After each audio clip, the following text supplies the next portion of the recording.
खत चोरी प्रकरणी समिती योग्य न्याय देत नसल्यामुळे नगरसेवक प्रशांत काळे यांनी आत्मदहनाचा इशारा दिला होता। त्या अनुषंगाने आज लोहारा शहरातील नगरपंचायत कार्यालयातील बिल्डिंगवरती हातात पेट्रोलची बाटली घेऊन आत्मदहनाच्या तयारीत होते।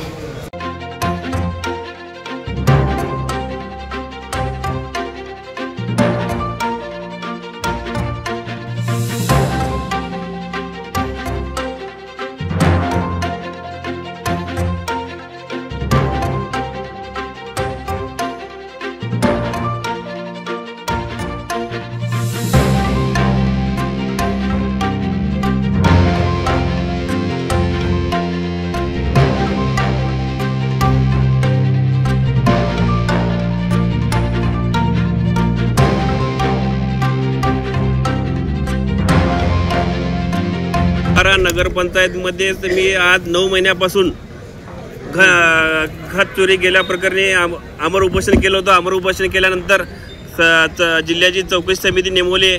त्या समिती नेमवल्यानंतर चौकशी समिती आली ते लागेबंदी असल्यामुळे ते सत्कार करून तिने परत गेले। त्या सत्काराचा आम्ही परत कलेक्टर साहेबाला तक्रार केल्यानंतर ते समिती यायला तयार नाही। ते समिती बदली करून घेतले आणि दुसरी समिती नेमवली। त्या समितीला नेमवले असताना आम्हाला न माहीत होता, मला काहीच माहीत नाही। नंतर आमच्या वडाचे अमोल बिराजदार यांनी पत्र मला दाखवले का प्रशासन मला दाखवलं नाही ते की असं समिती नेमवलंय।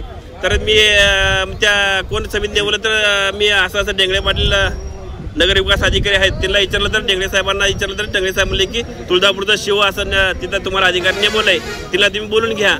तर मी असं अधिकारी त्या शिवला बोललो तर शिव म्हणलं की माझा काही संबंध नाही, तुम्ही त्या कलेक्टर साहेबाला बोलून घ्या। म्हणून त्यांचं कॅन्सल झाल्यामुळे मी आज आत्मदहनाचा इशारा देत असताना सुद्धा त्या अधिकाऱ्यांनी सुद्धा काय मला का निरोप दिली नाही, का नाही फक्त एक पत्र दिले ते की एवढं माघारी घ्या, हे घ्या। कितींदा माघारी घ्यायचं? एकतर या नगरपंचायतीचं इतकं घोटाळा आहे की सगळंच घोटाळा आहे नगरपंचायतीचं इथून तिथून। फक्त टेंडर काढायचं म्हणलं का हे चोर लगेच तयार झाले हे करायला, टेंडर सोडायला की हिच्यामुळं मी आज आत्मदहनाचा इशारा दिला होतो म्हणून आत्मदहन करत आहे। म्हणून त्या अधिकाऱ्याचं मला आश्वासन नको किंवा पत्र काय नको मला। जे आज लोहारा ते नगरप्रशासन जिल्ह्याचं नगरप्रशासन आहे त्यांचं मला पत्र पाहिजे आणि मला 2 दिवसात चौकशी समिती आली तर ठीक, नाही तर अनेक मी ते रविवार सोमवार अनेक मी आंदोलन करणार, नाही तर आत्मदहन करणार मी।